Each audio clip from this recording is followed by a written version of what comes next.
On a treacherous winter night in Cherry Grove, Michigan, fate was about to play its hand. When Thomas Mitchell stopped to help a shivering woman on Lakeside Road, he thought he was just being the good neighbor everyone knew him to be. He couldn't have been more mistaken. The woman he rescued wasn't just another stranded motorist. She was Katherine Shaw, the secret heir to Detroit's most powerful business empire, and she was running from something far more dangerous than the cold. Thomas had spent the last 5 years focused solely on raising his kids and keeping their small world intact. Now his simple act of kindness was about to unlock a destiny that would challenge everything he thought he knew about love, trust, and his own capacity for courage. This isn't just another love story. This is about how one snowy night changed the lives of two people forever, proving that sometimes the greatest journeys begin with a single stop. Before we jump back in, tell us where you're tuning in from. And if this story touches you, make sure you're subscribed, because tomorrow I've saved something extra special for you.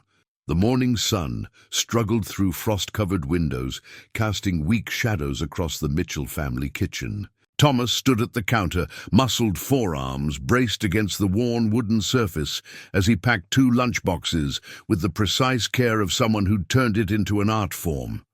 Turkey and cheese for Max, peanut butter and banana for Sarah. Some routines were sacred.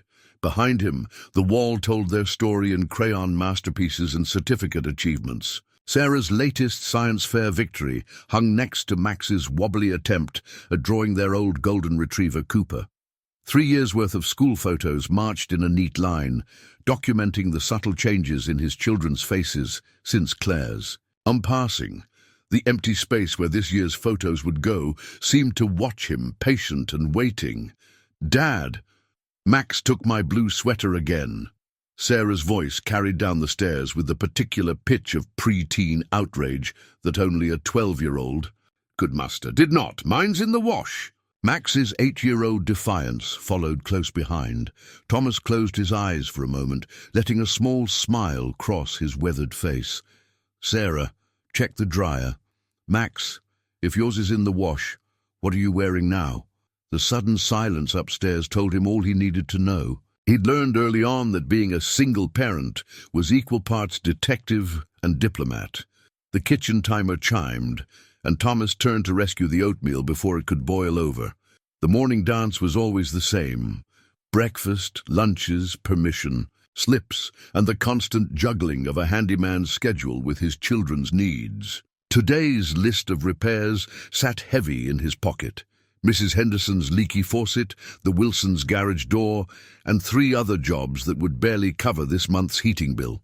Footsteps thundered down the stairs as his children arrived for breakfast. Sarah's long brown hair still damp from her shower, Max's untied shoelaces trailing behind him like faithful pets. They settled into their usual spots at the table, the empty 4th chair serving as its daily reminder of what they'd lost.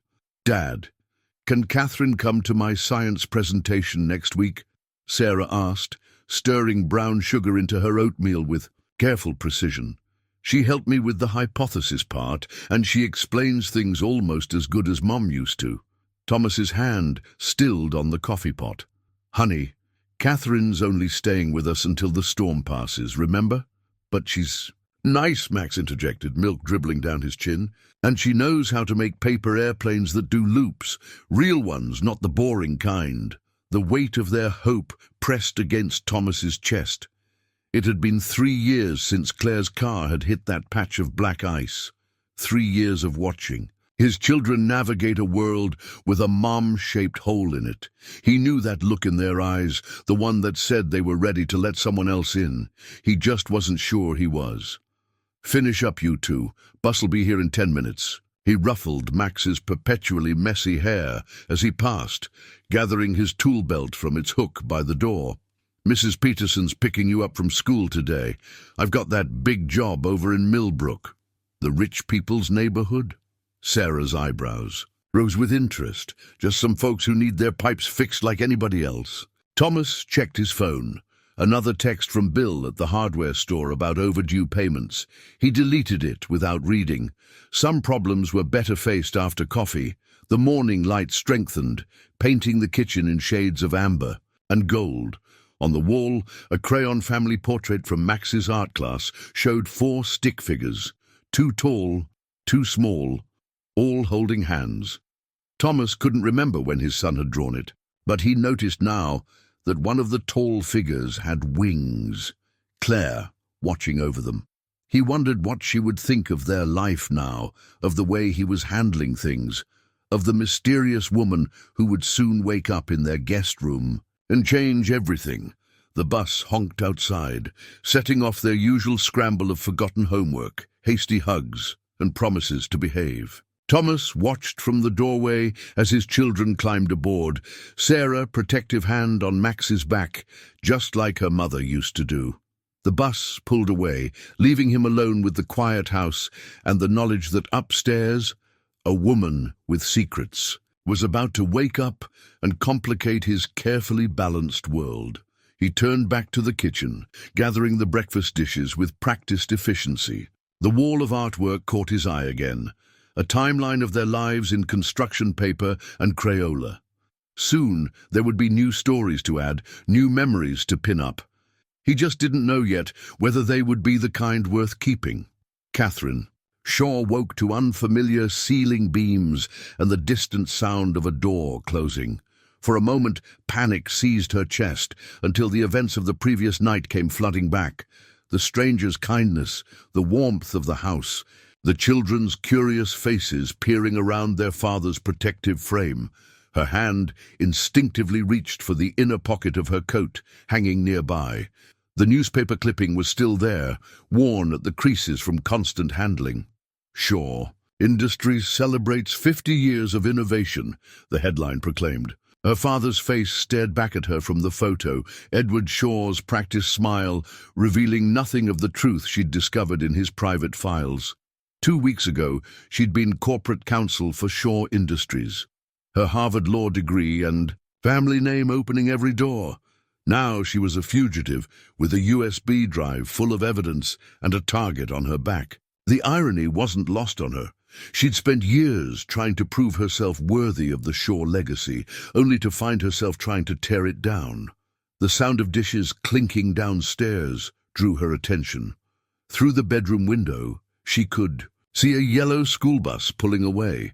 Her rescuer, Thomas, she remembered, would be wondering about her story. She'd have to give him something close to the truth. People like him, people who stopped to help strangers in storms, deserved at least that much.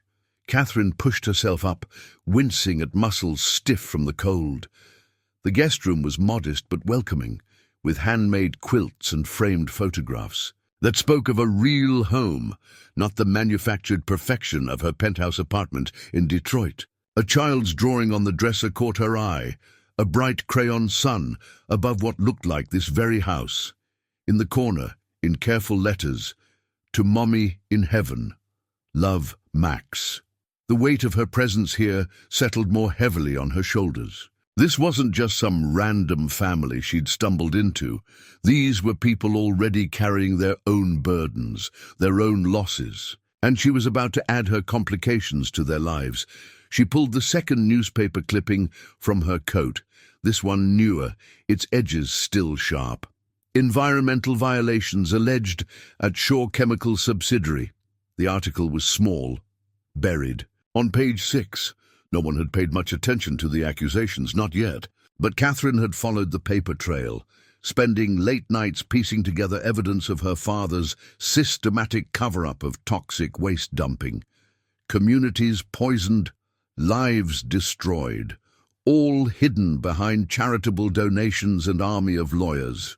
Her final piece of evidence had fallen into her lap 3 days ago. Her father's personal assistant, dying of cancer, likely caused by the same chemicals, had left her a key to a safety deposit box. Inside, she'd found documents proving the corporate board's knowledge of the violations. Her own father's signature, authorizing millions in hush money. That night, she'd copied everything, cleared out her emergency account, and run. But not before her father's security team had spotted her leaving the bank. Now she had a choice to make. The longer she stayed here, the more danger she brought to this family's door. But the storm was still raging outside, and she had nowhere else to go. The smell of coffee drifted up the stairs, along with the sound of someone moving in the kitchen below. Katherine folded the articles carefully, tucking them away. In her professional life, she'd cross-examined hundreds of witnesses, always able to tell when someone was hiding something. Now she would have to convince a man who seemed just as perceptive that she was worth helping and not a threat to his family.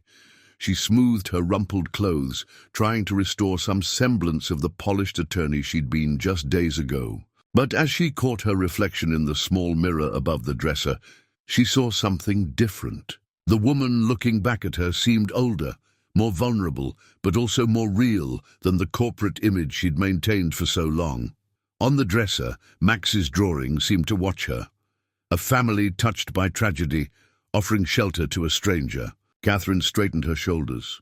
Whatever story she told Thomas Mitchell, it would have to be enough truth to honor his kindness, but not so much that it put him in danger. She just hoped she still remembered how to trust someone after years in a world where trust was just another commodity to be bought and sold. Thomas's phone buzzed against the kitchen counter, the weather alert cutting through the morning quiet. He glanced at the screen, his weathered features tightening at the forecast. Another 8 inches expected by nightfall, wind gusts up to 40 miles per hour. Cherry Grove hadn't seen a winter this fierce in decades. He pulled up his contact list, muscle memory finding Mrs. Henderson's number. "Morning, Helen. Think we'd better reschedule that faucet repair. Storm's coming in harder than they thought." He paused, listening to her concerns about the drip.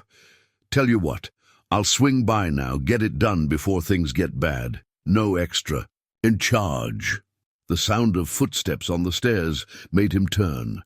Katherine stood in the doorway, her designer clothes wrinkled, but her stance straight-backed, almost defensive. The morning light caught traces of gold in her dark hair, and something else, a wariness in her eyes that hadn't been there in the darkness of last night's rescue.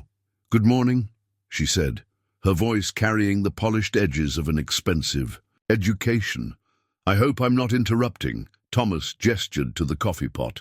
"Just planning my rounds before the storm hits. Coffee's fresh if you want some." He watched as she moved through his kitchen with careful precision, like someone used to navigating unfamiliar territory. "There's cream in the fridge, sugar by the pot." His phone buzzed again, this time a text from old Joe Weber on the north end of town. The message was garbled, but one word stood out: generator. "I need to check on some folks before this storm locks us down," Thomas said, gathering his tools. "You're welcome to stay here until the road's clear. Kids'll be at school till 3 unless they close early." Katherine wrapped her hands around the coffee mug, steam rising between them like unspoken questions. "I appreciate the hospitality, but I should probably get my car looked at.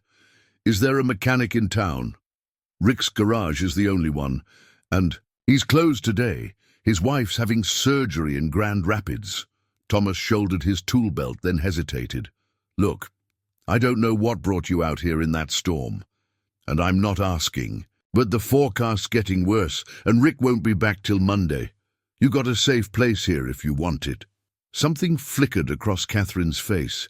Relief, maybe, or fear. She turned to stare out the window where the wind was already picking up, sending loose snow dancing across the yard. "Thank you. I might take you up on that."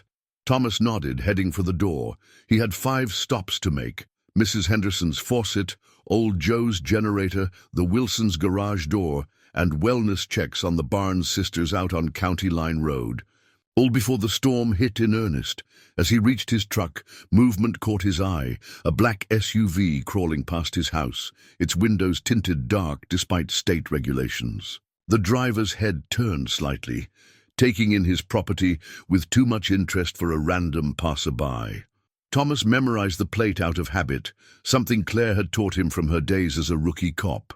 The vehicle continued down the road, disappearing around the bend, Inside, he could see Katherine still standing at his kitchen window, her silhouette rigid with tension. The weather alert had said the storm would hit by noon, but watching that SUV fade into the distance, Thomas couldn't shake the feeling that something else was rolling toward Cherry Grove, something colder than any Michigan winter. He climbed into his truck, the worn seat creaking a familiar welcome. The toolbox rattled in the bed as he pulled out, his tires crunching through the fresh powder. In his rearview mirror, his house grew smaller. The home he'd built with Claire, the safe harbor he'd maintained for his kids, now sheltering a woman whose secrets seemed to be catching up with her. The radio crackled with another weather update. Winter storm warning remains in effect. Residents advised to prepare for potential power outages and dangerous road conditions. Emergency services may be delayed due to... Thomas switched it off, focusing on the road ahead. He'd learned long ago that preparation meant survival in storms like this. But as the wind picked up, throwing sheets of snow across his windshield, he wondered if any amount of preparation could shield his family from what was coming. His phone lit up with one last alert: Cherry Grove School District closing at noon due to inclement weather. In his mind, he could already see Sarah organizing Max's backpack, making sure her brother had all his snow gear. His daughter, always, taking care of others just like her mother. The storm was coming. And Thomas Mitchell, who'd weathered so many others, felt the unmistakable certainty that this one would change everything. 12 hours earlier, the windshield wipers fought a losing battle against the snow as Thomas made his way down Lakeside Road. He'd just finished checking on the Barnes sisters when old Joe's call came in about a figure stumbling through the storm. In Cherry Grove, people looked out for each other. It was as natural as breathing. His headlights caught something dark against the white, a shape that shouldn't be there. Thomas slowed the truck, squinting through the swirling snow. There, half buried in a drift, stood a woman in a coat that cost more than his monthly mortgage. He pulled over, emergency flashes cutting red slashes through the darkness. "Mom?" The wind swallowed his voice. She didn't move, just huddled deeper into her coat. Thomas grabbed his emergency blanket and stepped out into the storm. Up close, he could see she was fighting to stay conscious. Her lips had taken on a bluish tinge, and her designer purse was frozen solid against her side. "I'm Thomas Mitchell," he shouted over the wind. "Let's get you somewhere warm." Her eyes focused on him with surprising sharpness despite her condition. "My car slid off." She gestured vaguely behind her. "We'll worry about that tomorrow." Thomas wrapped the blanket around her shoulders. "My house is 5 minutes away. I've got 2 kids and a warm guest room. You're safe." Something in his voice, or maybe just the cold, made her nod. He helped her to the truck, cranking up the heat. As they pulled away, Thomas caught a glimpse of tire tracks leading into the darkness, but they weren't headed toward the ditch. They looked more like someone had pulled off the road deliberately, waiting. The woman's purse thudded against the seat as she slumped forward, fighting to stay awake. Something heavy shifted inside it, making a metallic sound that didn't match its designer label. "Stay with me," Thomas urged, pressing the accelerator. "What's your name?" "Katherine," she managed through chattering teeth. "Katherine Smith." The pause before her last name was barely noticeable, but it was there. They pulled into his driveway 4 minutes later. Thomas could see Sarah's face in the upstairs window. His daughter always waited up when he did his storm checks. The porch light flicked on before he could reach for his keys. "Dad?" Sarah's voice carried from the doorway.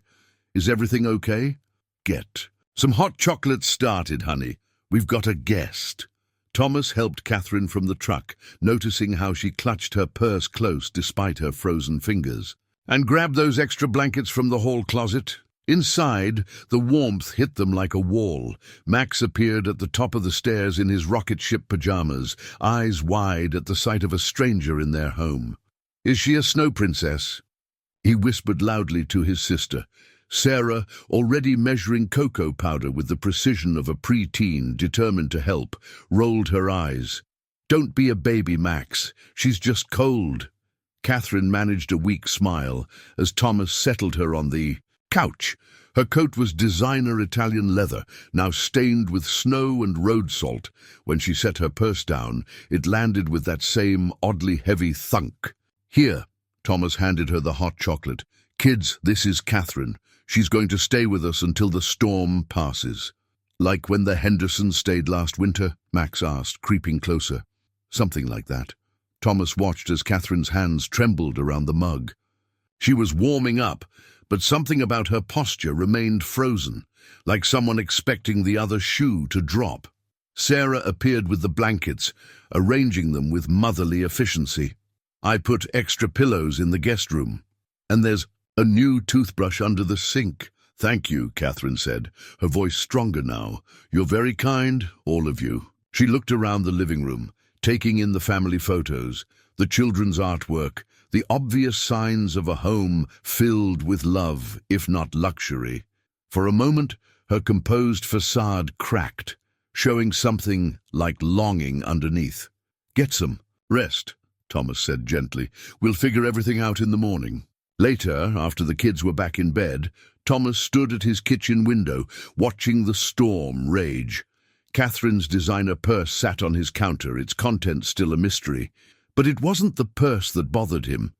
It was those tire tracks on Lakeside Road, and the way Katherine had stumbled over her own last name. The wind howled outside, rattling the windows. Thomas thought about Claire, about all the times she'd told him his helping nature would get him into trouble. But she'd also been the first to open their door to neighbors in need.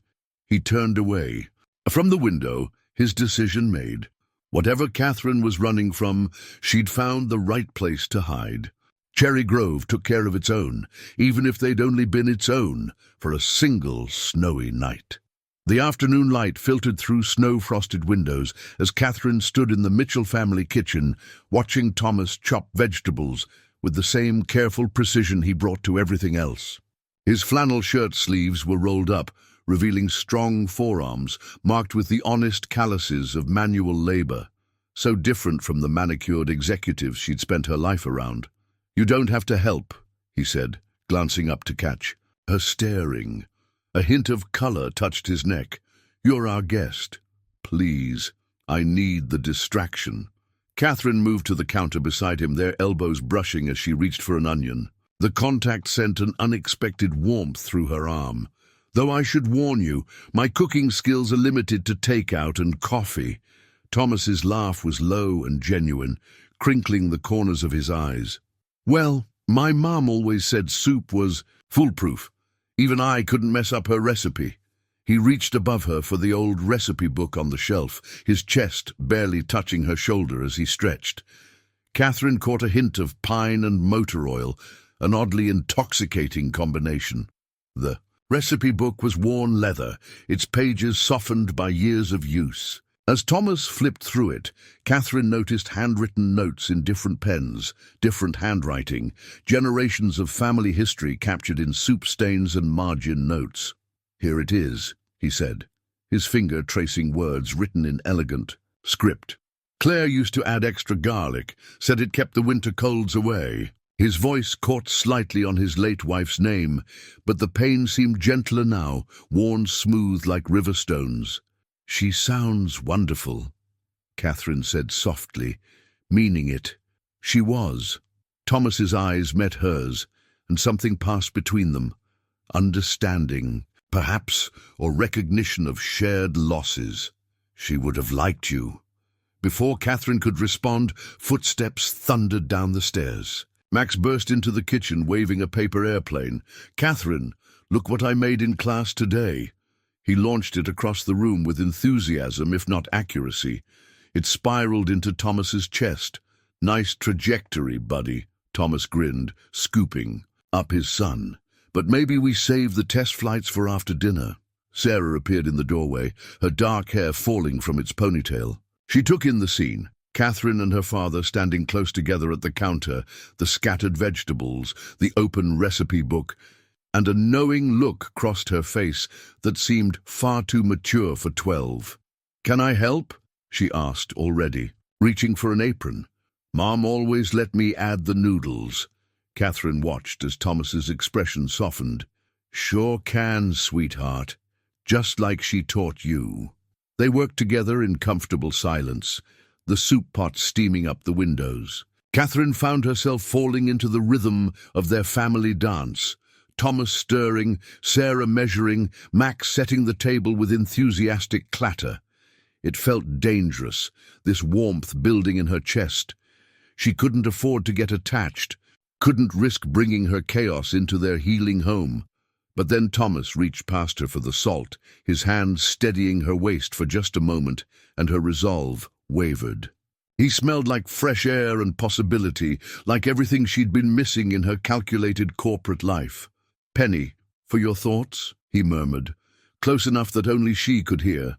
Katherine looked up, found his eyes on her with an intensity that made her breath catch. "I was just thinking. How strange life is, the paths that lead us places we never expected." Something flickered in his expression. Understanding, interest, and beneath it all, a cautious hope that mirrored her own. "Strange," he agreed softly, "but sometimes exactly right." The soup bubbled, filling the kitchen with warmth and savory aromas. Outside, the storm raged on, but in here, Katherine felt something shifting, transforming. Like fresh snow covering old tracks, making everything new again. Sarah watched them with poorly concealed interest as she stirred the pot. "Dad, you're letting it stick to the bottom." Thomas stepped away, clearing his throat, but his eyes lingered. On Katherine, carrying the weight of unspoken possibilities. She turned back to her vegetables, trying to ignore how her hands trembled slightly. One more night, she told herself. One more night of pretending she could have this. This warmth. This family. This man with his gentle strength and knowing eyes. Tomorrow, she would face reality again. But for now, she let herself fall into the simple miracle of making soup with people who were quickly becoming more than just her rescuers. The burner phone vibrated in Katherine's coat pocket, jolting her. Awake. The guest room was still dark. Pre-dawn shadows clustering in the corners. For a moment, she lay perfectly still, listening to the creaks and sighs of the unfamiliar house settling around her. 3 text messages, all from her only contact. "Inside Shaw Industries," board meeting called. "Your father knows. They're tracking your phone." Katherine slipped out of bed, her bare feet silent on the hardwood floor. Down the hall she could hear the shower running, Thomas getting ready for his morning rounds. The sound was oddly domestic, making her next actions feel even more like betrayal. She pulled her designer coat from the closet, fingers finding the hidden compartment she'd sewn in herself. The burner phone was cheap plastic, nothing like her personal iPhone left deliberately abandoned in Detroit. She typed quickly, "Safe for now. Have evidence. Need more time." The response came immediately. "No time. ES hired specialists." Her father had escalated faster than she'd expected. Edward Shaw didn't trust private investigators or local law enforcement. When he needed something handled quietly, he called people who specialized in making problems disappear. The shower shut off. Katherine quickly deleted the messages and tucked the phone away. She changed into yesterday's clothes, grimacing at the wrinkles. Through the window she could see the storm had finally passed, leaving behind a world transformed by ice and snow. A gentle knock at her door made her jump. "Katherine?" Thomas's voice was low, considerate of the early hour. "Got coffee downstairs if you're up." She opened the door to find him in a fresh flannel shirt, his dark hair still damp. The clean scent of his soap washed over her, making her heart skip traitorously. "Thank you. I was just—" She gestured vaguely at her wrinkled outfit. Understanding crossed his face. "Sarah left some clothes outside your door. They were her mom's, might fit better than yesterday's things." His eyes held hers for a moment longer than necessary. "If you want them." The kindness felt like a physical ache in her chest. "I appreciate that." Downstairs the kitchen was warming up, fresh coffee and toast scenting the air. The local news, played quietly on a small TV in the corner, and Katherine's blood ran cold when she saw the familiar Shaw Industries logo. "Developing story out of Detroit," the anchor was saying. "Environmental activists claim evidence of toxic dumping by Shaw Chemical, a subsidiary of Shaw Industries." CEO Edward Shaw dismissed the accusations as baseless, stating that a disgruntled former employee is attempting to damage the company's reputation. Thomas reached past her to turn up the volume, his arm brushing her shoulder. She forced herself not to react, but he must have felt her tension. His eyes moved from the screen to her face, seeing too much. "Quite a story," he said carefully, offering her a coffee mug. Their fingers touched on the warm ceramic. "Sounds like someone's finally standing up to them." Before she could respond, Sarah burst into the kitchen, already dressed for school. "Dad, the internet's talking about that chemical company. Isn't that where—" She stopped abruptly, looking at Katherine with new understanding. "Sarah," Thomas said quietly, "go check if your brother's ready for school." The girl hesitated, then nodded, casting one last curious glance at Katherine before disappearing upstairs. Silence filled the kitchen, broken only by the TV's continued drone about Shaw Industries' stock prices. Katherine wrapped her hands around the coffee mug, anchoring herself in its warmth. When she finally looked up, Thomas was watching her with an expression she couldn't quite read. "Katherine," he said softly, "if you need to tell me something." A sudden bang from outside made them both jump. Through the window, they saw a newspaper delivery van backing out of the driveway. The morning paper lay in the snow like a dropped accusation. Katherine set down her mug with shaking hands. "Thomas." After the kids left for school, Katherine and Thomas sat at the kitchen table, the USB drive between them like a live grenade. Morning light streamed through the windows, casting long shadows across the worn wooden surface where countless family meals had been shared. "Shaw Industries isn't just a company to me," Katherine began, her fingers tracing the edge of the drive. "It's my legacy. Edward Shaw is my father." She watched Thomas's expression carefully, but saw only quiet attention, no judgment. "I was their corporate counsel. I thought I was protecting something worth protecting." Thomas leaned forward, his elbows on the table. "Until you found something that wasn't. They were dumping toxic chemicals into groundwater near low-income communities. Cancer clusters, birth defects, all of it covered up with payoffs and legal threats." Her voice shook slightly. "My father authorized all of it. I have the proof right here." Thomas's hand moved across the table, not quite touching hers, but close enough that she could feel its warmth. "That's why they're looking for you." Katherine nodded, fighting back tears. "My father doesn't handle betrayal well, especially not from family." She pulled out her burner phone, showing him the messages. "He's hired people to find me. Professional people. The SUV this morning," Thomas said, his jaw tightening. "They've already traced you to Cherry Grove. I should leave. I'm putting you all in danger just by being here." Katherine started to stand, but Thomas's hand caught hers, the contact sending electricity through her arm. "Running alone isn't always the answer," he said softly. His thumb traced unconscious circles on her wrist. "Sometimes you need people in your corner." "I barely know you," Katherine whispered, but she didn't pull her hand away. "You know enough." His eyes held hers, steady. "And sure, you know I have 2 kids who light up whenever you enter a room. You know I help my neighbors without being asked. And you know I can't walk away from someone who needs help, especially not when they're fighting for what's right." A tear slipped down Katherine's cheek. Thomas reached up with his free hand and brushed it away, his touch infinitely gentle. "My wife taught me something before she died," he said quietly. "She said there are moments in life when you have to choose who you want to be. This is one of those moments for me." Katherine looked at their joined hands, at the contrast between her manicured fingers and his work-roughened ones. "The people my father sends, they won't care that you have children.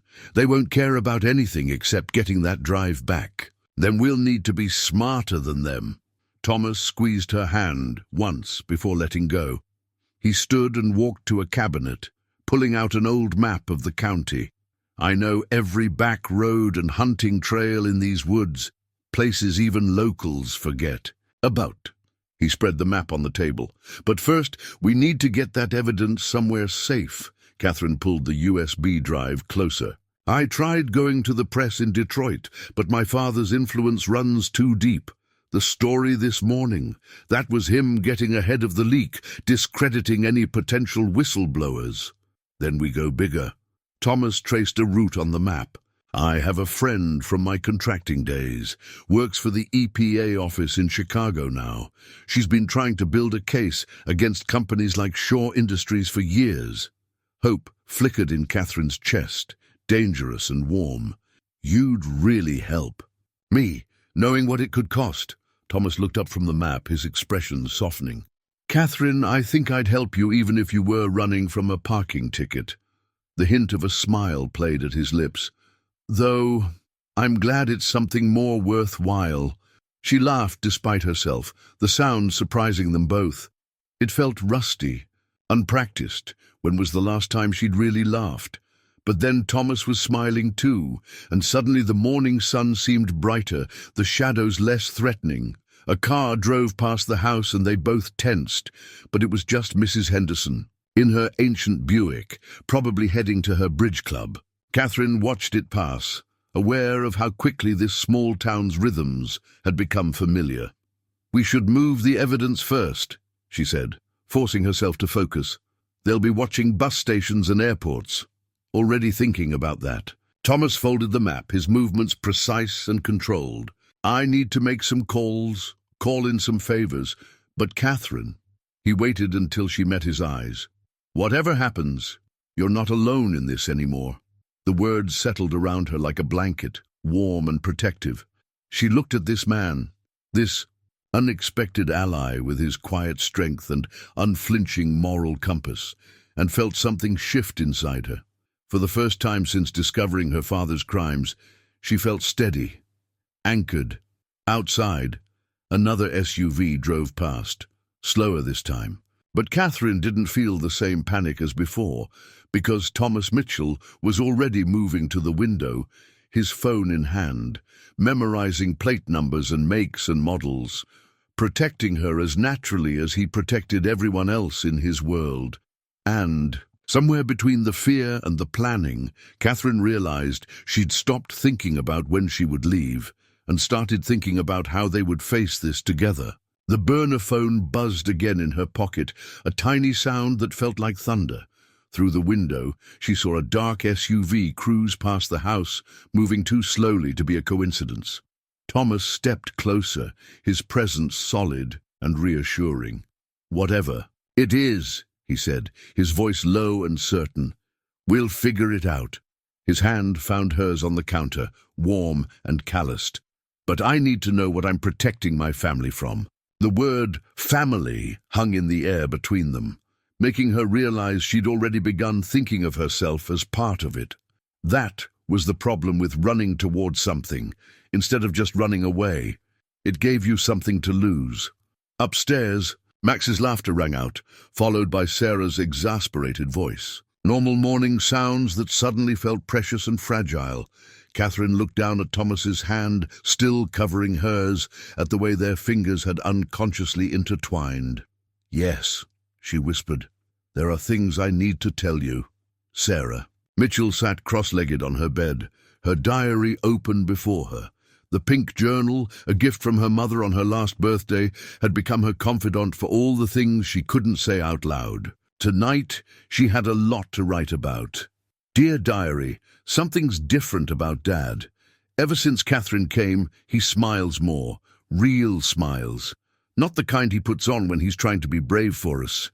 This morning, I saw them in the kitchen before. School, they were standing close, talking about something serious, but the way Dad looked at her, it reminded me of the old photos of him and Mom. I should probably hate that. That's what kids are supposed to do in movies, right? Hate anyone who might take their mom's place. But Mom always said love multiplies, it doesn't divide.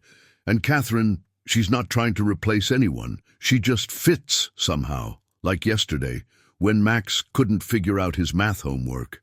She sat with him for an hour showing him this trick with drawing pictures that actually made him laugh instead of cry. And she didn't even make him feel stupid the way his teacher sometimes does. But something's wrong too. I'm not a little kid anymore. I see the way Katherine watches out the windows, how she jumps when cars drive by too slowly. And Dad's been making calls when he thinks we can't hear, talking about safe houses and evidence. I found Mom's old police scanner in the basement. She used to listen to it even after she quit the force to have me. I turned it on tonight and heard them talking about suspicious vehicles in the area, dark SUVs with out-of-state plates. Max doesn't notice any of this. He's too busy showing Katherine his rock collection and telling her about his plans to become an astronaut veterinarian. But I notice. I notice everything, like how Dad touches Katherine's shoulder when he walks past, gentle, like she might disappear if he's not careful. Or how she looks at our family photos with this sad smile, like she's remembering something that hurts. Today, at school, Lily Martinez asked why there was a fancy car watching the bus stop. I told her it was probably just lost tourists, but my stomach felt weird. When we got home, Dad made us practice what he called the emergency plan. Like a fire. Drill, but different. We have to go to Mrs. Henderson's house if he ever texts us a special code word. I should be scared, I think. But mostly, I just feel ready. Mom used to say that being brave doesn't mean you're not afraid. It means you do what's right anyway. And Katherine's trying to do something right, something big and important that has to do with those news stories. About the chemical company. The weird thing is, even with all this scary stuff happening, our house feels more alive than it has in a long time. Max is laughing more. Dad whistles when he makes breakfast. And sometimes, when no one thinks I'm looking, I see Katherine watching us all with this expression, like she's found something she thought was lost forever. I miss Mom. I'll always miss Mom. But I think she'd like Katherine. Not because they're anything alike, but because Katherine makes us feel like a family again, a different kind of family, but still whole. Dad's calling us down for dinner now. Katherine's been teaching him how to make this fancy pasta thing, and the whole house smells amazing. So I guess I'll end this entry here. P.S. If anyone evil ever reads this diary, you should know that my mom was a cop. My dad can fix anything, and Katherine's way tougher than she looks. Just saying. Sarah closed the diary, running her fingers over its worn cover. Downstairs, she could hear Max's excited voice, Katherine's gentle laugh, the clatter of plates as her father set the table. Normal sounds that felt precious now that she understood they needed protecting. She slipped the diary into its hiding place behind her bookshelf, next to the photo album, full of pictures of her mom. Then she straightened her shoulders, just like her mother used to do before heading out on patrol, and went downstairs to join. Her family, her changing, growing, healing family. The corporate documents spread across Thomas's kitchen table told a story of calculated cruelty. Spreadsheets tracking containment costs versus settlement projections. Emails discussing the acceptable mortality threshold in affected communities. Legal memos outlining strategies to discredit whistleblowers and intimidate victims. Katherine's hands trembled as she sorted through them. "This one's from my father directly," she said, holding up a memo, authorizing $2 million in hush money to the Jensen family after their daughter. Her voice caught. Thomas moved behind her chair, his presence steady and grounding. "We'll make it right," he said softly, his hand finding her shoulder. "Every bit of it." The contact sent warmth through her body, even as her mind raced through. Legal implications. The statute of limitations on the original dumping has expired, but the cover-up... She looked up at him, found his face closer than expected. "This is conspiracy and fraud, recent enough to prosecute. Your EPA contact confirmed they'll meet us." His thumb moved in small circles on her shoulder, probably unconsciously, but it was increasingly hard to focus on the documents. Tomorrow morning, she's sending a trusted agent to... Katherine stopped as headlights swept across the kitchen window. They both tensed, but it was just old Joe's truck rumbling past. Thomas didn't move away. If anything, his grip on her shoulder tightened slightly. "The kids are safe at Helen's for the night. We should..." The burner phone buzzed. Katherine grabbed it, her heart pounding. The message was from her source inside Shaw Industries. "Bored. Meeting leaked. ES ordering full cleanup. Destroy everything. Coming tonight." Thomas read over her shoulder, his other hand coming to rest on the table beside hers. How many men? Usually 4-man teams, professional cleaners. Katherine started gathering the documents with shaking hands. "We need to..." His fingers caught, hers stilling them. "We need to think clearly." He was close enough now that she could feel the heat of him along her back, smell the pine and motor oil that had become oddly comforting. "The evidence is digitized." "Yes, multiple copies on the drive." "These are just my working papers." "Then we get you out now. I'll handle..." "No." Katherine turned in her chair, looking up at him. This close, she could see the flecks of gold in his brown eyes, the stubble darkening his jaw. "I won't let you. Face them alone. Katherine." Her name was almost a growl, concern and frustration, and something else mingling in his voice. "These aren't local thugs. They're trained..." "So we're smarter." She stood, finding herself almost chest to chest with him. Neither stepped back. "I know their protocols, their methods, and you know this town. Together we can..." The rest of her words were lost as Thomas's mouth found hers. The kiss was fierce and tender all at once, his hands coming up to cradle. Her face like she was something precious. Katherine melted into him, her fingers curling in his shirt, tasting coffee and determination and hope. When they broke apart, both breathing heavily, Thomas rested his forehead against hers. "Together," he agreed roughly, "but you have to promise me something. Anything." She meant it. This man had somehow become everything. "If it goes bad, if I tell you to run..." His thumbs stroked her cheekbones. "You run. The evidence has to... Get out. The truth has to be told." Katherine closed her eyes, leaning into his touch. "Only if you promise to be right behind me."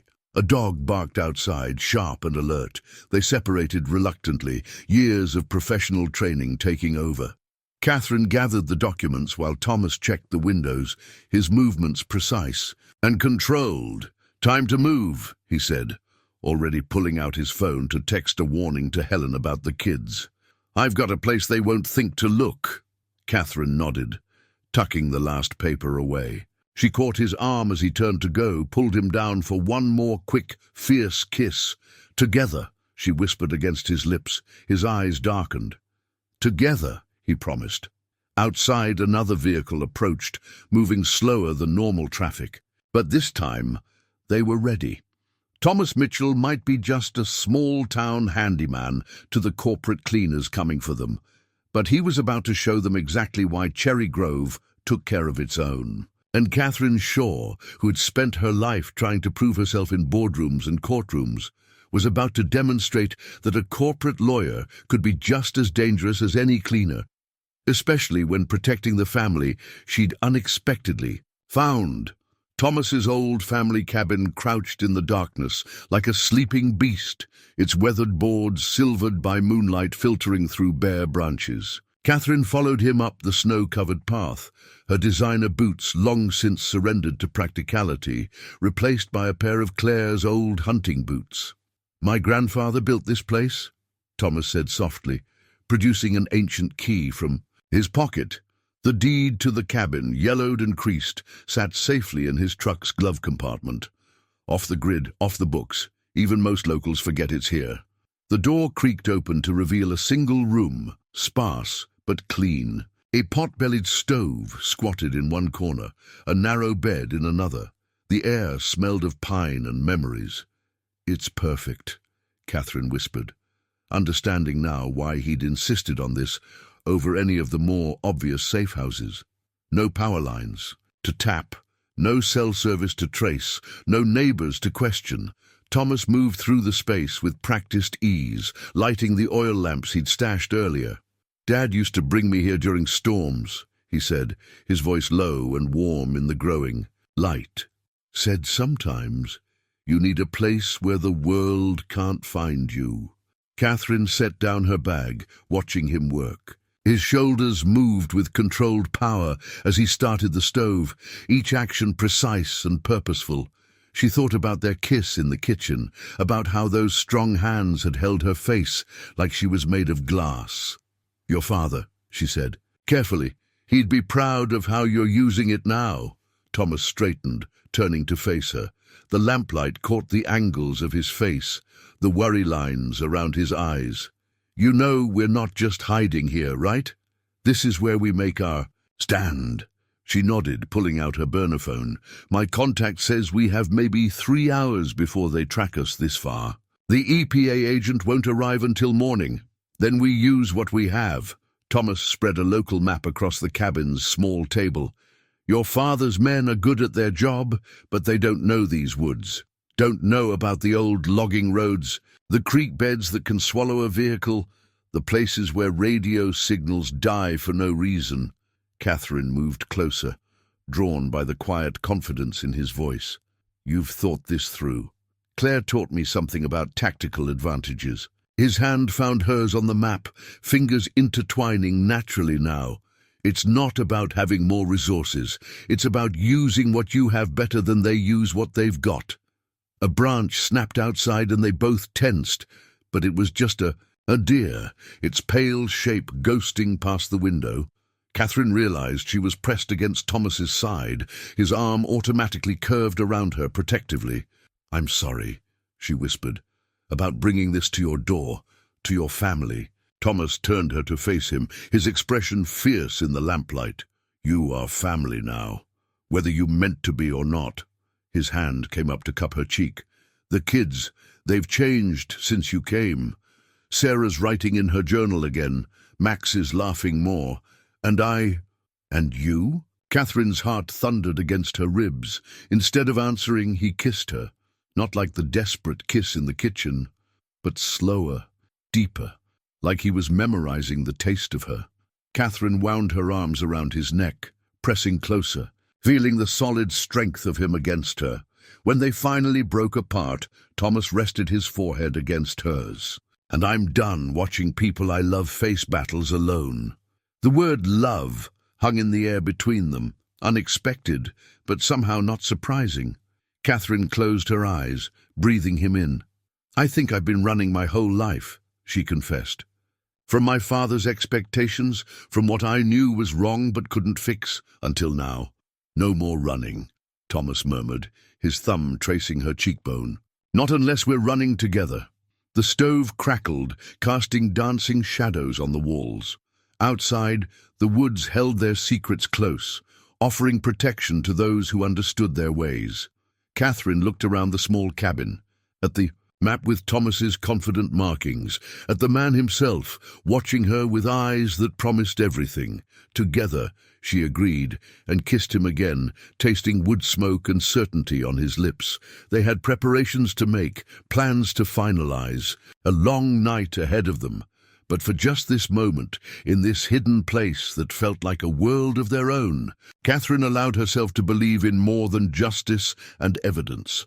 She believed in this, in rough hands holding her carefully, in a heart beating steady against hers, in a future she hadn't dared imagine until a snowy night brought her to a good man's door. A wolf howled in the distance, reminding them that time was short.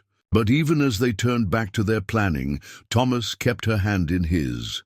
And Katherine, who had spent her life in boardrooms where touch was a weapon, found herself anchored by the simple warmth of his fingers laced through hers, promising without words that whatever came next, she wouldn't face it alone. The anonymous letter lay open on the cabin table, its typed words stark and damning in the lamplight. "They know about the cabin. Helen Henderson talked. Get out now." Thomas read it for the third time. His jaw clenched, tight.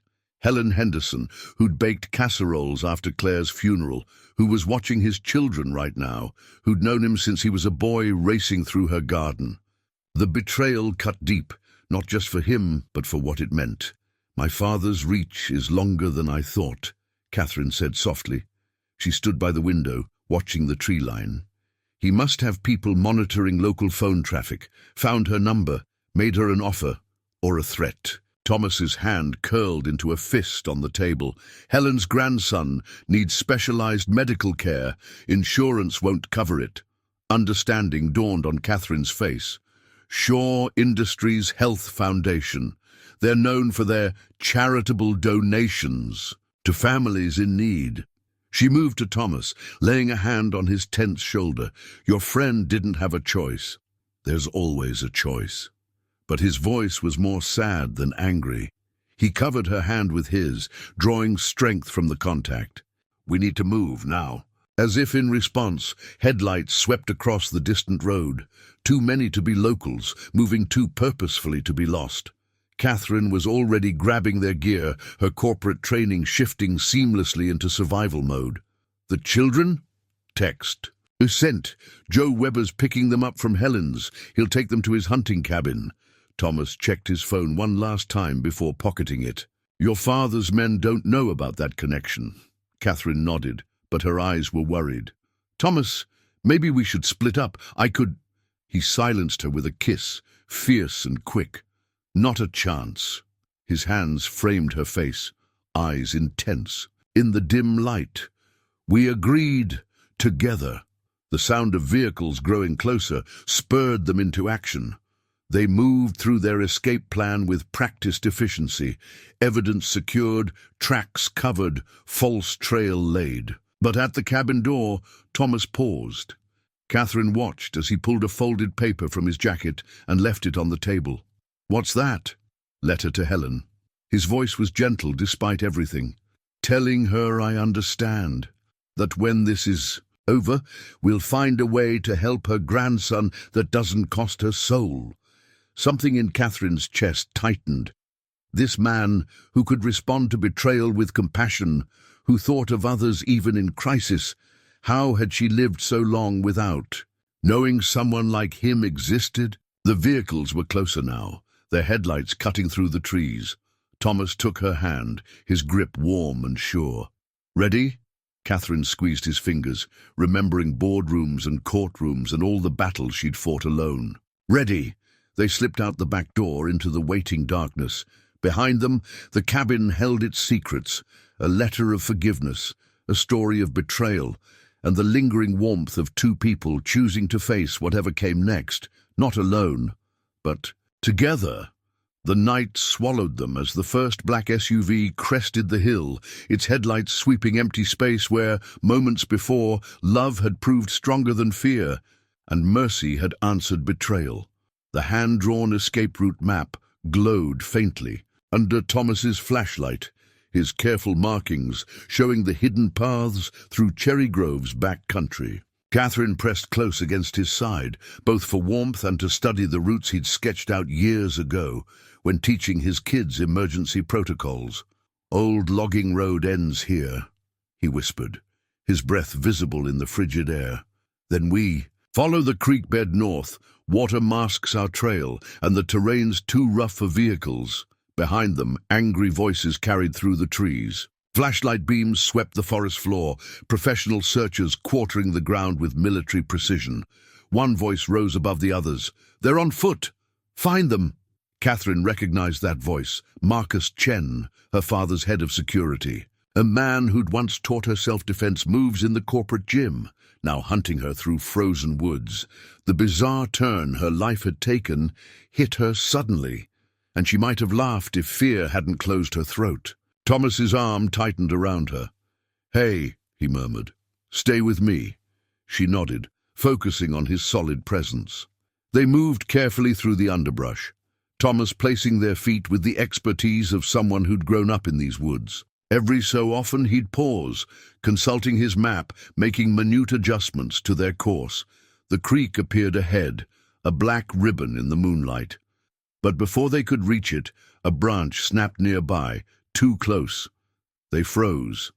A beam of light cut through the darkness just yards away. "Tracks here," a voice called. "Fresh!"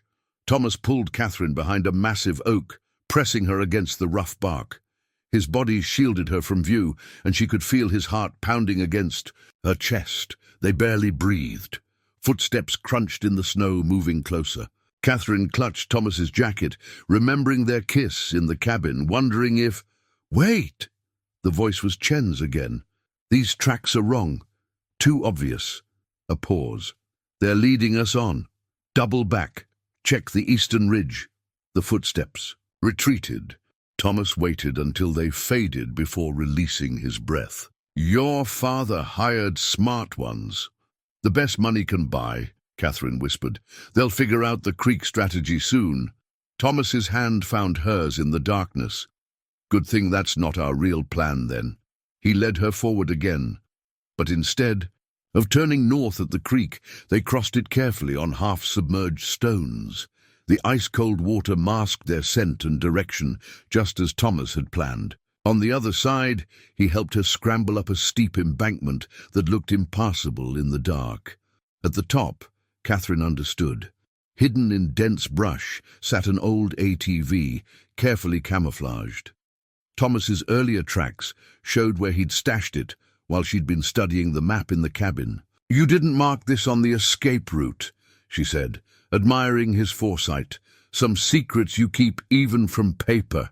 He uncovered the vehicle with practiced moves. "Claire taught me that. Never let your backup plan leave a trail." The mention of his late wife didn't hurt like it should have. Instead, Katherine felt oddly grateful to this woman who'd helped shape Thomas into who he was. Someone who could face corporate hitmen with the same steady calm he brought to fixing leaky faucets. They mounted the ATV, Katherine's arms wrapping tight around Thomas's waist. The engine's soft purr seemed thunderous in the night, but he assured her the searchers would be too far away to hear. "Where are we headed?"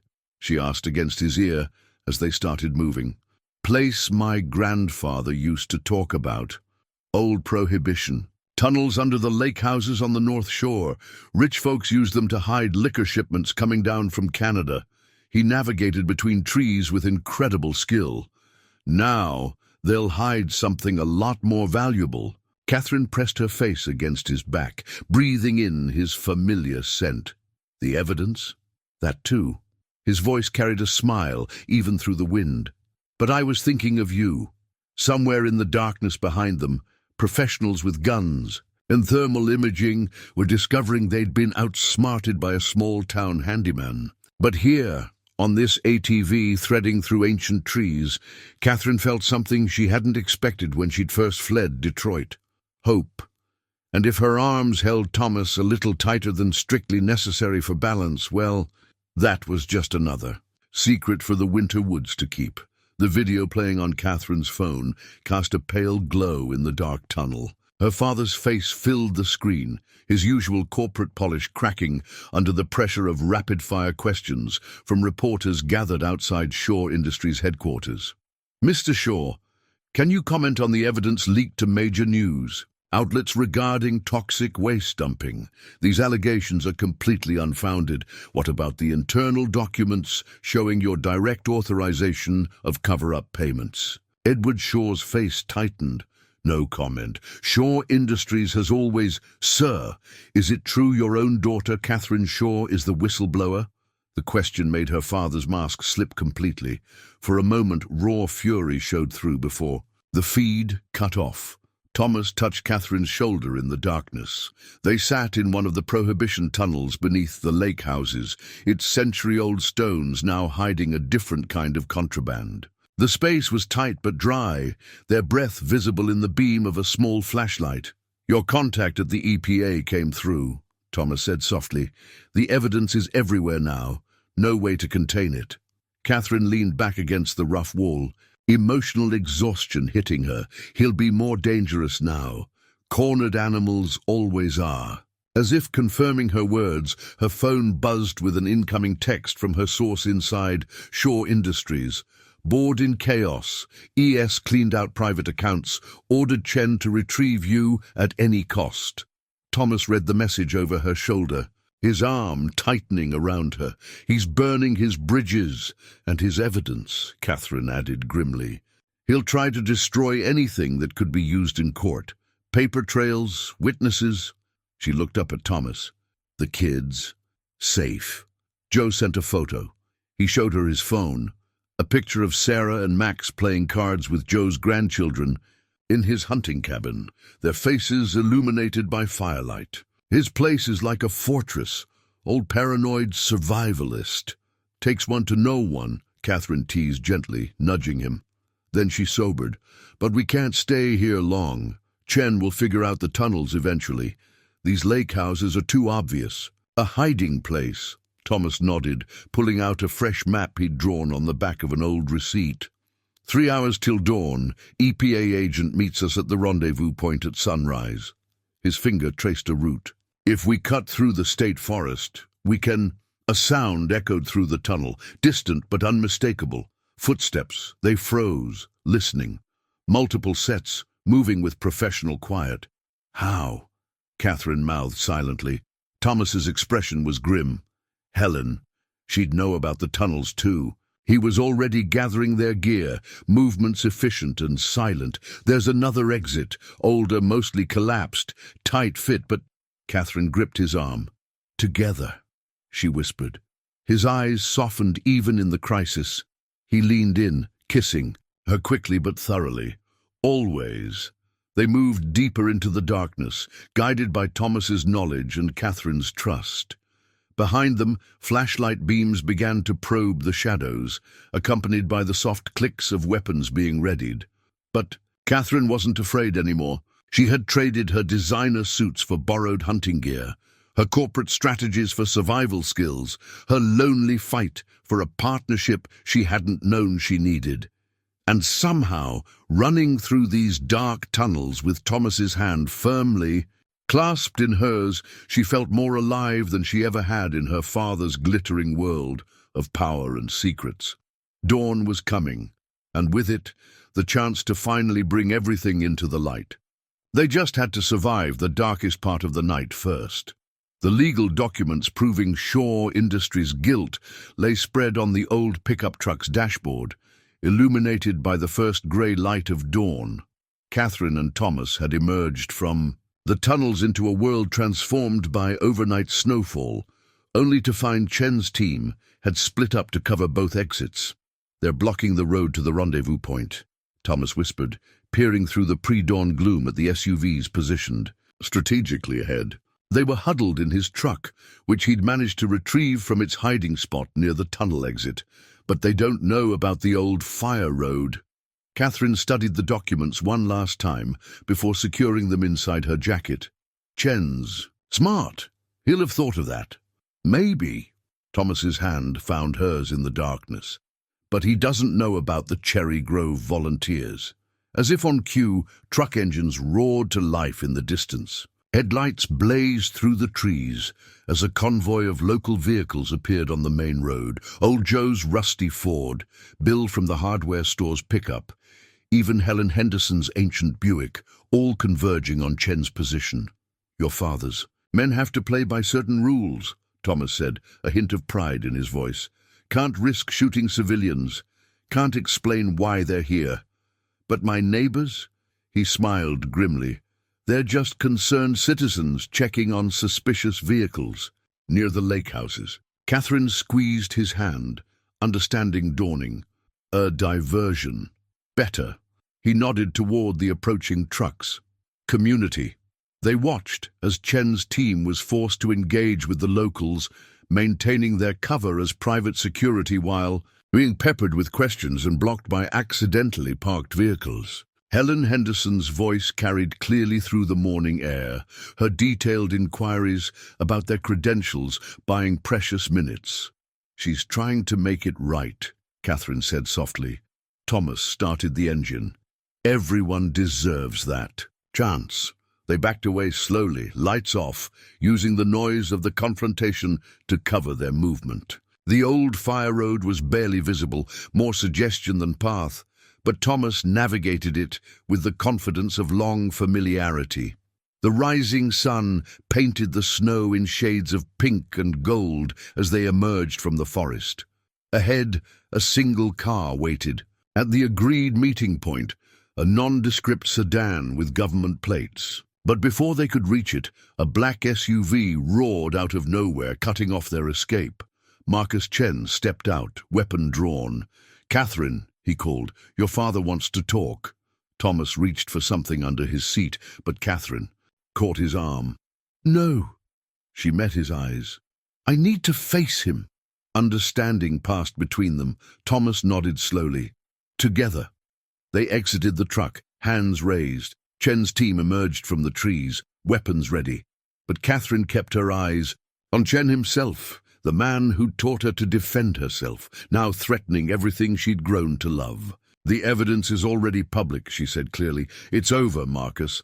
Nothing's over until Mr. Shaw says it is." Chen's eyes were cold. "The documents. Now." "You mean these documents?" A new voice rang out. From behind Chen, Helen Henderson stepped forward, holding a familiar USB drive. "I sent copies to every news outlet in Michigan an hour ago." Chen spun toward her, but more vehicles were arriving, not just the locals this time, but state police cruisers, their lights painting, the snow in red and blue. Through it all, Helen stood her ground, chin raised. "My grandson will get his treatment," she said firmly, "but not from blood money." Katherine felt Thomas's hand slip into hers as Chen's team lowered their weapons, recognizing the futility of their position. In the distance, she could hear more sirens approaching. "Your father," Chen said quietly, almost regretfully, "will never forgive this." Katherine looked at Thomas, at Helen, at the gathering crowd of neighbors who'd chosen to stand with them. "Some things," she replied, "are worth more than forgiveness." The sun crested the horizon fully, turning the world to diamond brilliance. As federal agents swarmed the scene, Katherine turned to Thomas. His eyes held the same wonder she felt, that out of all the darkness, something so bright could emerge. "Ready to end this?" he asked softly. Katherine stretched up and kissed him, not caring who saw. "Ready to begin." The news headlines splashed across the television screen in Thomas's living room, captured what felt like a lifetime in a few bold words. Shaw Industries, CEO arrested. Corporate giant falls amid massive environmental scandal. Katherine sat on the couch, surrounded by the warmth of the Mitchell family home, watching footage of her father being led from Shaw Tower in handcuffs. Sarah pressed against her left side, while Max curled up on her right, his head resting in her lap. Thomas stood behind them, his strong hands resting on her shoulders. "Federal prosecutors today announced multiple indictments," the anchor continued, "following whistleblower revelations of systematic toxic waste dumping.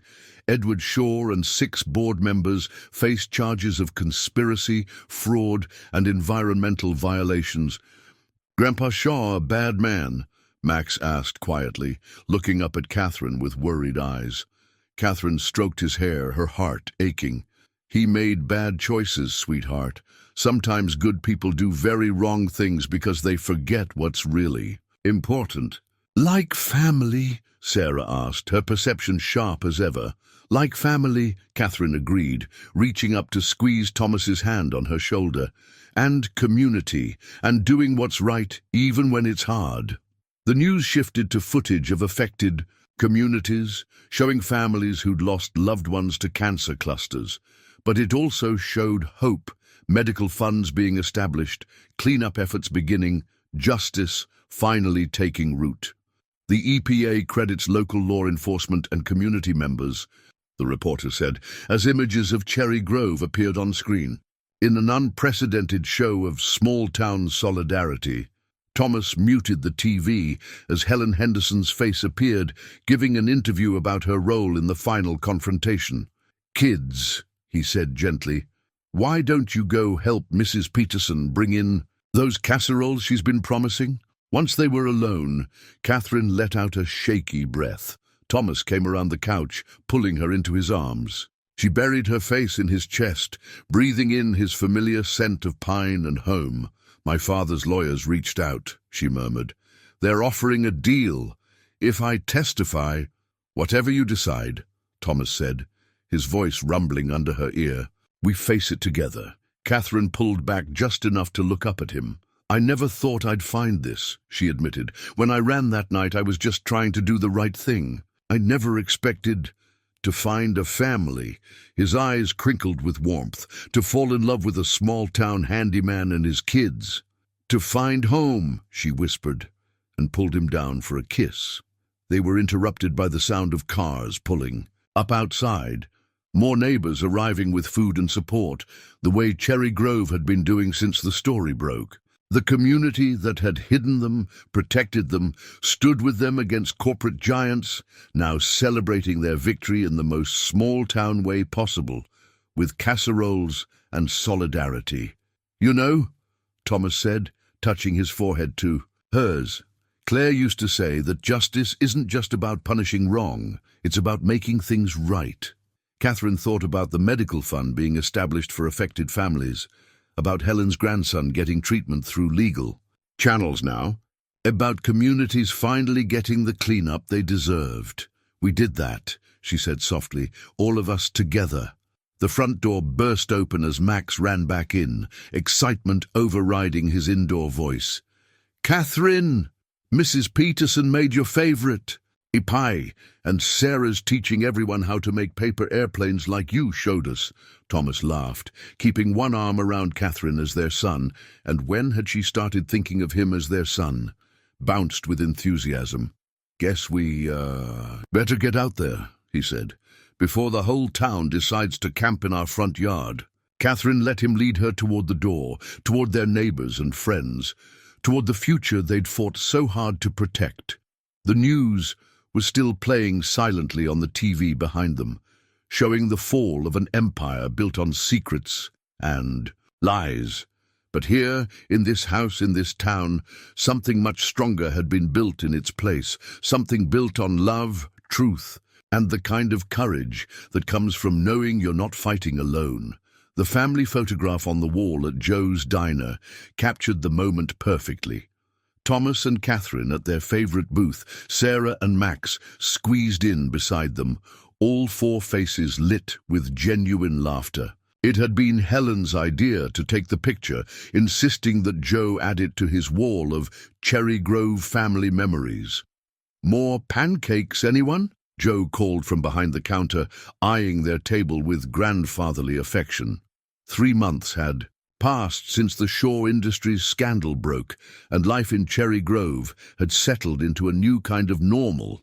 Katherine, dressed in jeans and one of Thomas's old flannels, looked nothing like the corporate lawyer who'd stumbled into town on a snowy night. Her laptop sat open on the table, where she'd been working on legal aid cases for families affected by corporate environmental violations. The work suited her better than boardrooms ever had. "Mom, can you help me with my science project after breakfast?" Sarah asked, the word "mom" falling naturally from her lips now. The first time she'd said it 2 weeks ago, Katherine had cried. Now it felt as right as everything else about this life. "Sure, honey, as long as we're not building another volcano. Your father's still finding baking soda in the kitchen cabinets from the last one." Thomas grinned, his arm draped comfortably across the booth behind her shoulders. "Hey, that volcano got her first prize, worth every cleanup." "Did you know," Max piped up around a mouthful of bacon, "Jimmy's dad says you're a hero, Katherine.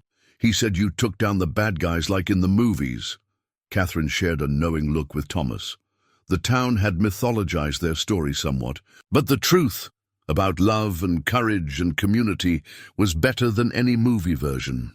"The real heroes," she said, ruffling Max's hair, "were all the people in this town who helped us. Speaking of which..." She nodded toward the door, where Helen Henderson was entering with her grandson Tommy, now receiving proper treatment thanks to the medical fund established in the wake of the scandal. The boy ran to their table, excited to show Max his new remote control car. Helen approached more slowly, the weight of past choices still visible in her posture, despite Katherine and Thomas's forgiveness. "Beautiful family photo," Helen said softly, looking at the wall. Katherine stood and hugged her, feeling the older woman's surprise and gratitude. "It wouldn't be complete without you all," she said. "This whole town. You're all our family." Now, through the diner's window, Cherry Grove's main street was coming to life under the spring sunshine. Thomas's truck was parked outside, tool belt ready for the day's repairs. Later, Katherine would conference with environmental lawyers about upcoming cases. Sarah had a science presentation. Max would undoubtedly return with pockets full of special rocks from the playground. Just another normal day in their extraordinary life. 1 year later, the marriage license hung framed in their living room, not because they were particularly formal people, but because Max had insisted. "It's proof," he'd declared with 8-year-old wisdom, "that our happy ending is official." Snow was falling again outside the Mitchell family home, fat flakes drifting past windows that now held new family photos alongside the old ones.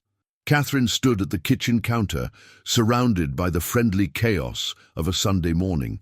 She was wearing one of Thomas's old flannels over her pregnant belly, their newest adventure due in spring.